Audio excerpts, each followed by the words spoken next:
1, 2, 3, 4.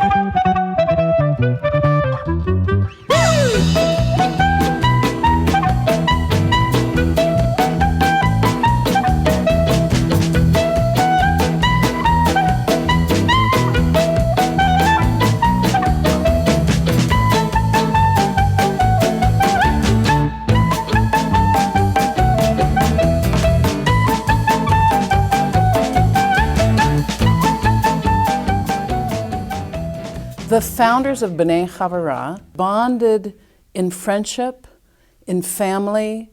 If they're not related by blood, they're really chosen family. They were creative, willing people who were proactive in their religious and spiritual experience of what Judaism meant to them. Toward the end of 1962, my cousin Bernie Landy had heard Ira Eisenstein. Ira Eisenstein was at that time the president of the Reconstructionist movement. He was also the son-in-law of Mordecai Kaplan, who went into his father-in-law's business, you might say. They had been very taken by that, and so they had formed this study group of about, I think it was about 6 couples, and they were studying Kaplan's ideas and discussing them.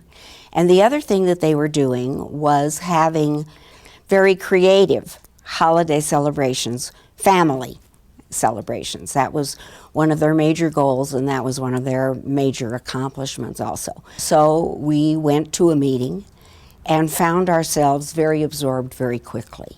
It was a very, very diversified group. Some of the people that were there didn't know exactly why they were there, but they were searching. Most of them were members of other synagogues and just kind of exploring, in my opinion.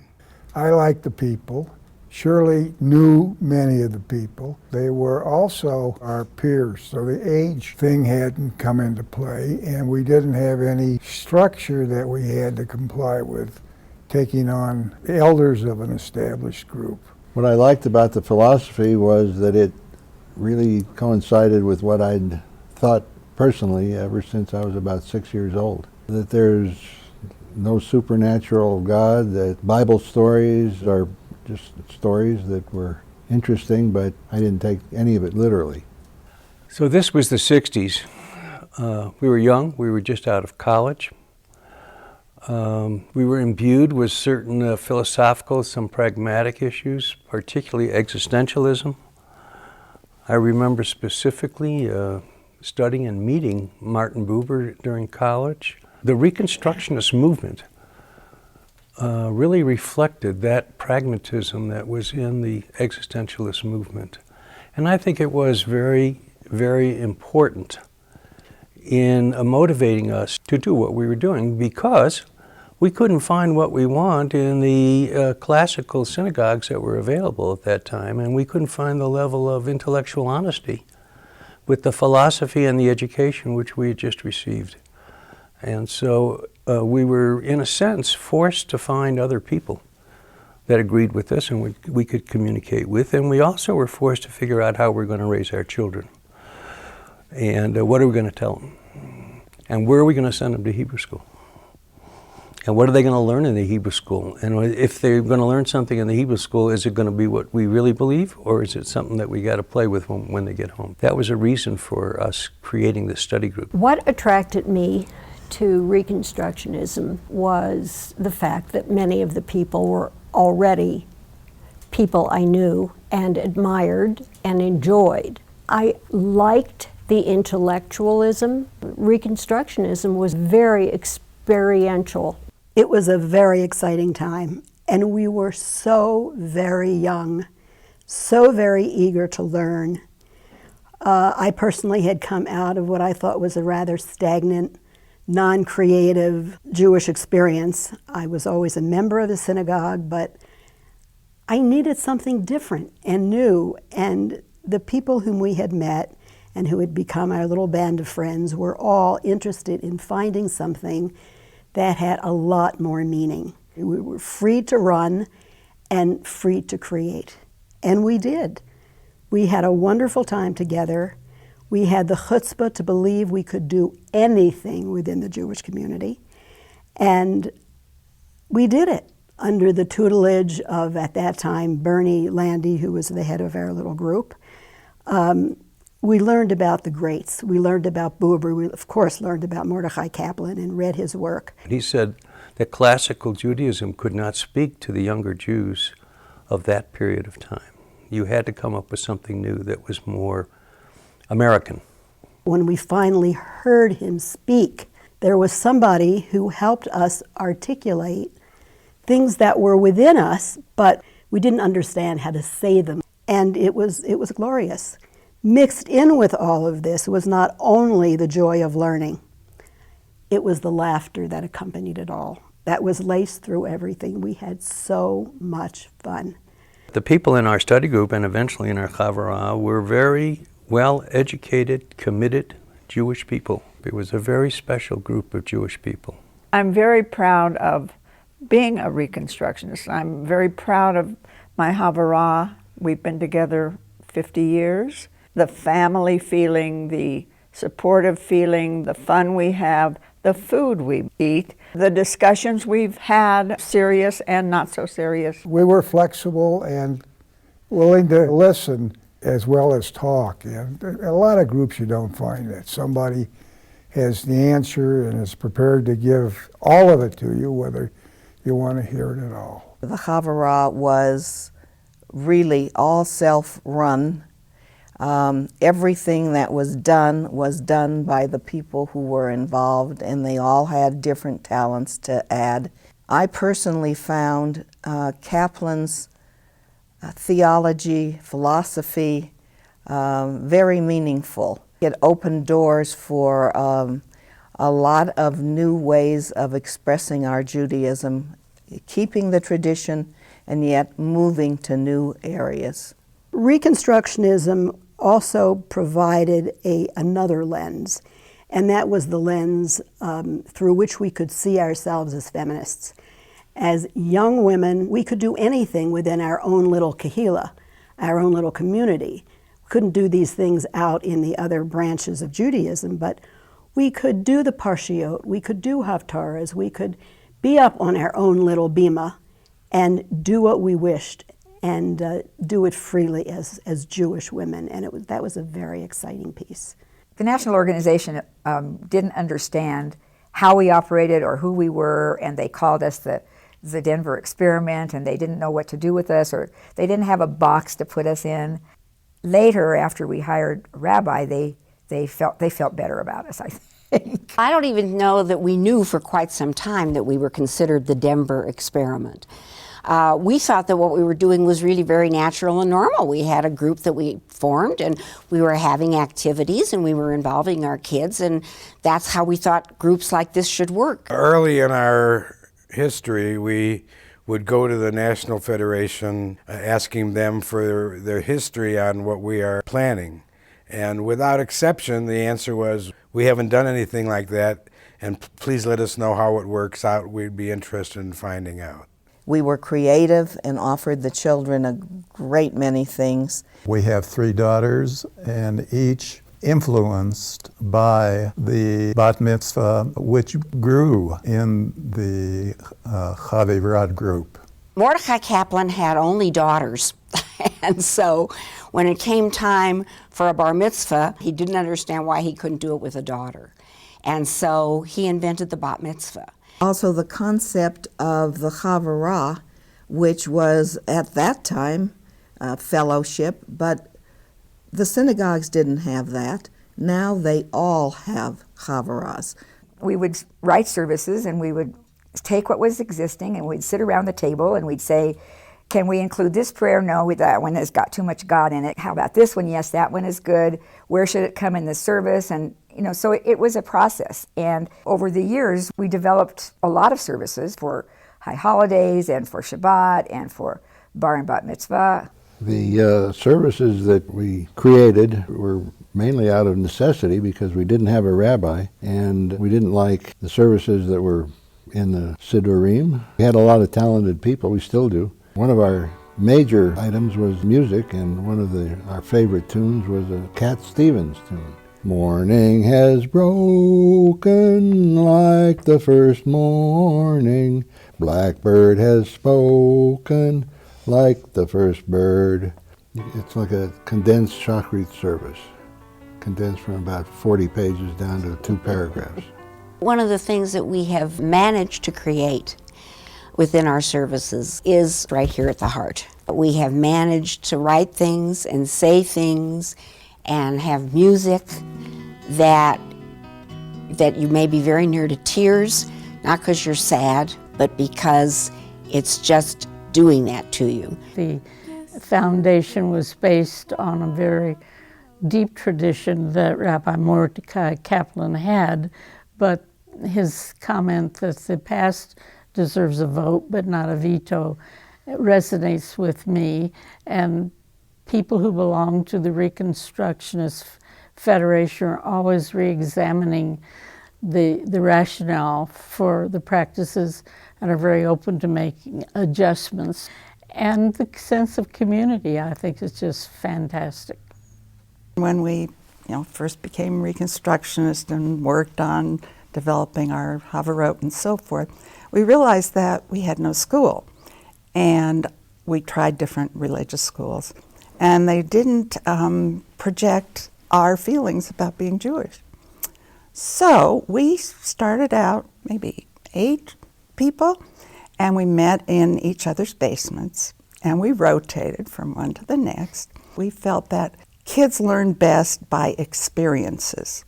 One of the things was the Ellis Island experience. First, the kids had to decide 3 things that they would take because they couldn't take everything. They finally got onto the ship, and they had to sit underneath the table, like in the hold of the ship.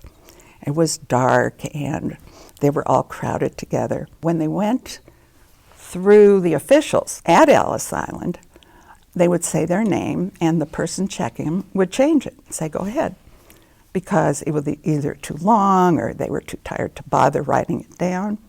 They did then go to work in sweatshops. Judy is a teacher, and I just came along for the ride. And I think that there were enough people involved in our group who really were into education and brought with them good qualities of what a school should be.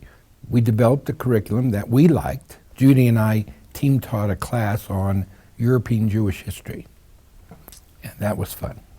I was a music student and graduated in music education and a pianist. So I was in the choir, and then I also played the piano while I was in the choir for accompaniment. Suzanne Nathanson played the piano, and I sang Kol Nidre.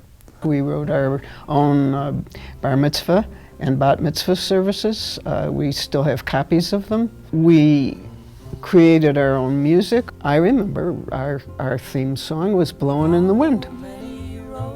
And I mean, that just tells you what type of group we were.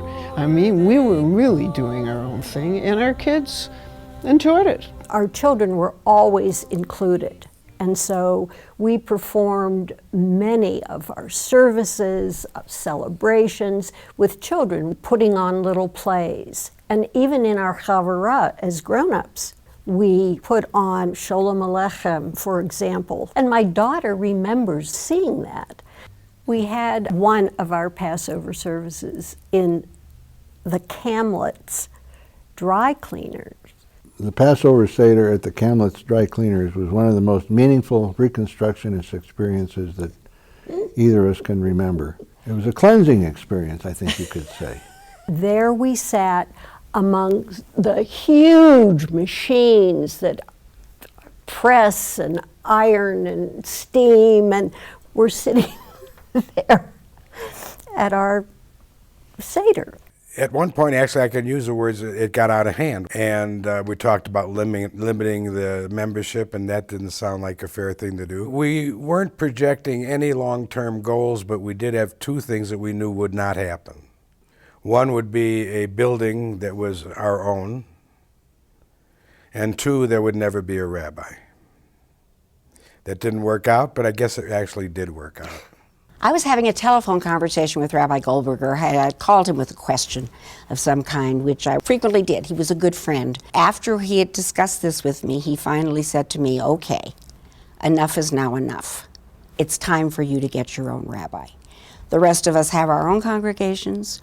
We are busy, and it's not fair for you to think that we should always be at your beck and call, and yet you're not making the big step. That really was the motivating factor to eventually hire a rabbi for the community. And God forbid we should call him a rabbi, we call him a resource person. And we surely couldn't call the building a synagogue, it was a facility. In which we didn't pray, we processed. The decision to hire the rabbi was a difficult thing. There was not unanimity by any means. It was a volunteer committee. There were about 5 of us. Finally, it was agreed that it was essential that we have a rabbi. When my son Rob was to be married, he and his wife to be were living in Carbondale, Colorado. They wanted to be married in Redstone, which that was a town near them, and they used to bike up there, and it had special meaning for them. Well, B'nai Havurah had not had a rabbi for the first 20 years of its existence. But by that time we had our first rabbi, Steve Kay. And I remember observing Steve Kay walking up the hill with the Torah in his backpack. And that is an image that represents to me the flexibility, but the stability, the depth of our commitment to Judaism. My father passed away in 1967. At the time of the High Holy Days, at the service, which I think was at the JCC, at the time of Kaddish, I stood up and said a few words, and then the wellspring broke. And I started to sob and could not continue with the prayer. And as I remember it, Ruthie Chapman, who was sitting next to me, stood up, and with her support, I continued with the Kaddish. It was a beautiful symbolic moment which permitted us to create a new minhag. And from then on, we all stood to recite Kaddish. When Dick and I were divorced, Dick got the Bronco tickets and I got the Havurah. It worked out well for everybody. When Dave and I got married, and he was from a Christian background, in fact had been a minister, he felt that the group included him and his thoughts and ideas, and I think he still feels that way. The summer institutes were lots of fun. Lots of music and dancing, and for the kids it was great. They got to know each other. In fact, my son and one of the other members' daughter married. My other son also married one of the Cohen girls. So 2 of my sons are married to 2 sisters, all in the Reconstructionist movement. I think we have become, if not a force, a very recognized and respected part of the community. It feels like home to me. And that's an important thing. Many of us got involved in many things in the community. I got involved in the Central Asian Jewish education out of my interests and also Phil Cohen's interests. We started the Jewish high school. The Jewish high school is Reconstructionism. What is it? It's a place where Jewish kids meet Jewish kids. Out of that grew the Israeli Study Tour. Many of these people became leaders, became directors, became creators, outreach in some of the major Jewish programs in the Denver Jewish community. From ADL, Stepping Stones to a Jewish Me, the Central Agency for Jewish Education, and different programs in there. I'm very proud of the fact that all of our children practice their Judaism. And all of them are very comfortable with their Judaism, wherever they may be. Our daughters have been very much involved in the beginnings of B'nai Havurah. Our oldest daughter, Eileen, she and Minnie Chapman were the first females to read from the Torah. The kids that grew up here, some people have known each other since they were infants. This friend of mine who I knew since we were children, we ended up marrying about 13 years ago. And that is part of the spirit of B'nai. B'nai Havurah has been a place where my parents could develop and answer their needs Jewishly, pass on a deep love and creative engagement with Judaism in their children, and then in a place where I found my partner, and that I could bring as an adult what I have in my heart, in my head, and in my spirit to bring to B'nai. Growing up in B'nai Havurah was like growing up with a whole extended family. I remember the adults making this film about the Olympics that was hysterical. I remember us making a movie in our Hebrew school class, which seemed like just so cool and so different than what anyone else that I knew was doing in their Hebrew school. The strongest connection that I feel at B'nai Havurah is the teachers. They help me learn everything that I know about my religion and where I came from. Now I know that I'm a Levite. The warm, caring teachers who love their job, and it's clear that they wouldn't be there if they didn't want to have a part in our Jewish growing learning experience. And you can feel that in the classrooms. It's part of the whole Havurah experience. It's not just your class, but this is your little family for the future. I was asked to be on the Rabbi Search Committee. Rabbi Yvette brings a different type of energy to the group. She's very refreshing. She's exciting to talk to. We have a grandchild who just graduated college, and she's sort of rediscovering her Judaism, where she's at. And she turned to us at one of the services that she came into and said, you know, if I do marry someone Jewish, I would like her to marry us. So I think that that says a lot about how she's reacted to people. I find her a joy. One of the things I like being about a Reconstructionist and being here at B'nai Havurah is that Judaism doesn't just happen on Shabbat. There are so many different ways to participate. There's cooking classes, there's adult ed, there's all of the tikkun olam that happens. That's what being in a civilization is all about. Culture, art, music, food, and religion. The music here at B'nai Havurah is just a huge part of what people love about it. And I can't tell you how many times I've been at a bar bat mitzvah and the people from out of town come up and say jokingly, well, we're moving here now. For many years, my grandpa, Sheldon Steinhauser, used to sing the Kol Nidre. I play the cello and was asked if I wanted to play cello for Kol Nidre. It's like a passing on the torch thing. Not only is our liturgy creative, but our approach to the other holidays is also very creative. For example, we had a Purim celebration where we actually put Haman on trial as a character. We had a real defense lawyer come in and defend Haman. We had a real prosecutor come in and prosecute Haman, and we had a real sitting judge come in and judge Haman. This is the children's Siddur that B'nai Havurah kids and families created.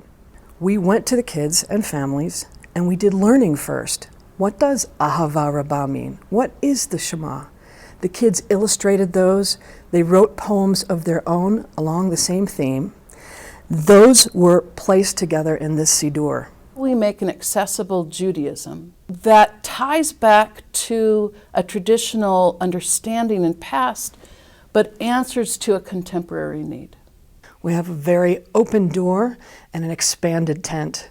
I think people really feel welcome here at this congregation. Many other rabbis are placed in congregations where they have to do it all. And in this congregation, I get the benefit of watching everyone be engaged and learn and contribute. And that's much better. And the seasons, they go round and round, and the pains and ponies go up and down. We're captive on a carousel of time. We can't return, we can only look behind from where